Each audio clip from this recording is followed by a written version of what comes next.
na ngacmojnë vetë nga regjia. Po, me sa duhet shkuam shumë larg, nuk duhet të rrim në këtë, nuk duhet të dalim, duhet të dalim nga kjo zonë. Është një ngacmim me kas, aktiviteti i fundit i Mimozës, kështu që pak ditë përpara ka ndodhur, do ta prekim. Pra dalim, arti është një mënyrë në radhë dhe këta më thoshin këta që bëj arti, bëj për të kuruar veten.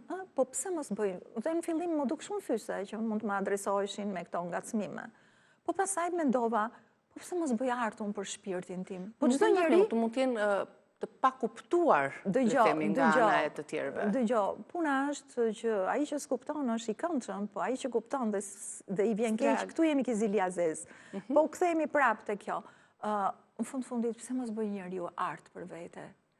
Lexon për shembull që ka një Man de Burin në Francë, i kohës revolucionit francez përpara dhe pas, që ka bërë veprën më interesante franceze dhe që akoma dhe sot e kësaj dite ajo mbahet e rezervuar, nuk botohet. Vetëm shkencëtarë shkojnë dhe pickojnë nga pak me leje tek ajo.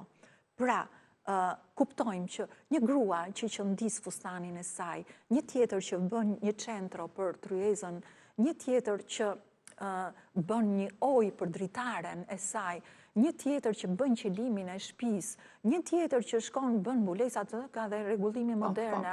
Çfarë bëjnë këto përveç se art për të zbukuruar jetën e tyre? Dhe në fundit, nëse nuk kemi një dashamirësi kolektive për t'i vënë këto potenciale, për shembull unë kam bërë një bashkëpunim me Zhakun në mënyrë virtuale, po nuk e çova atë këngë për 2 këngë.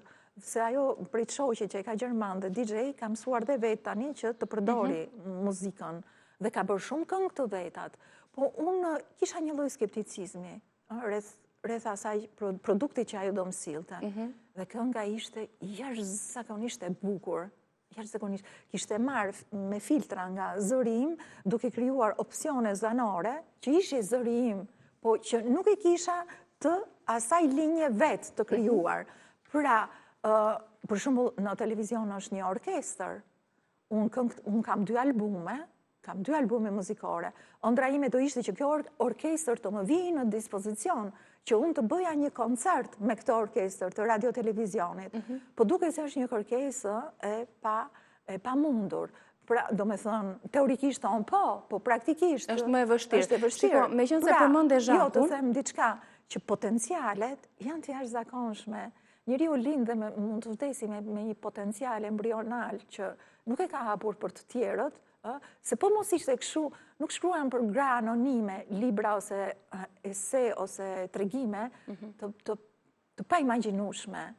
Gra edhe libri që një nga tregimet më të bukura të Shnisle është për një grua anonime e cila i humbte kështu dashnorët, sikur me pas ruaza që i kputen nga qafa, ikin nga ndekti dhe në fund i shkruan një letër njëri që i dashur jam shtatzan, thot, po shumë i dhimbshëm tregimi, jam shtatzan, i vën dhe emrin, ja çon për në Venecia dhe adresën, si ishte e sigurt që as adresa ishte e tia dhe as emri vetë ishte i tia. Baba i fëmijës. Pra, njeriu e bën. Atë që do, njeriu e bën. Atë që është, njeriu e ka. Puna është sa transferon në komunikim, që kjo të vibroj shpirtin pozitiv këtë gjithë. Bukur fort. Se më përmend Zhakun, por ajo është një mikja juaj që është shumë ndryshe në stil, por shumë e afërt në shpirt. Është një misi shumë e distancuar. Për mënyrën se si ajo e përthith realitetin, por me materialin e saj unë mund të punoj. Këtë mund të ka thënë Zhaku për Mimozë Ahmeti, si një mendimtare e lirë, si një shpirt i pavarur, ndoshta kjo e ka bërë bashkë me Mimozën. Do doja ta dëgjonim së bashku mesazhin që ka për ty.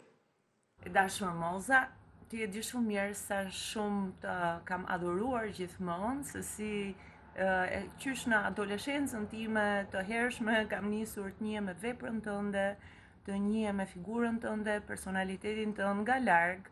Si fillim duke të adhuruar për stilin tënd, për të qenit aq avantgard, për të qenit aq frymëzuese.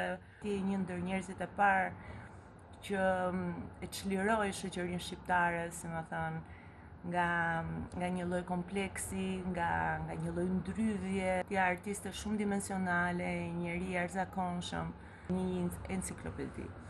Dhe edhe talentet e tua janë të panumërta në çdo gjë që bën ti shkëlqen.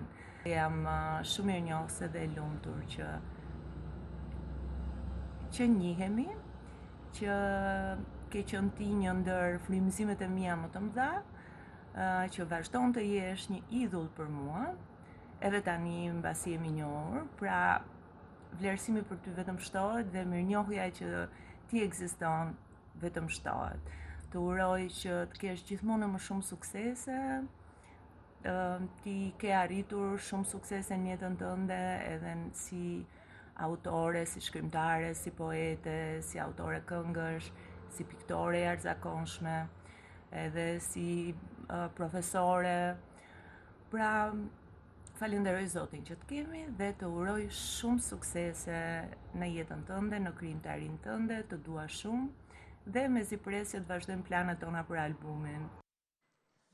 Keni dhe një plan të afërt. Më preku shumë me gjithë të fjalë kaq të mira, po mbi të gjitha më preku me formën krejt natyrale dhe çlirë që ka dalë dhe guxon të dalin në televizor pa make-up, pa gjë fare, ashtu siç është.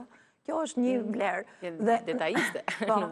Kurse unë, do me thënë, ky është një ndryshim që ndoshta edhe më mban në atë pika A dhe pika B e segmentit që rim, që është një linjë midis që linja bashkon po dhe ndan. Mos e harrojmë këtë.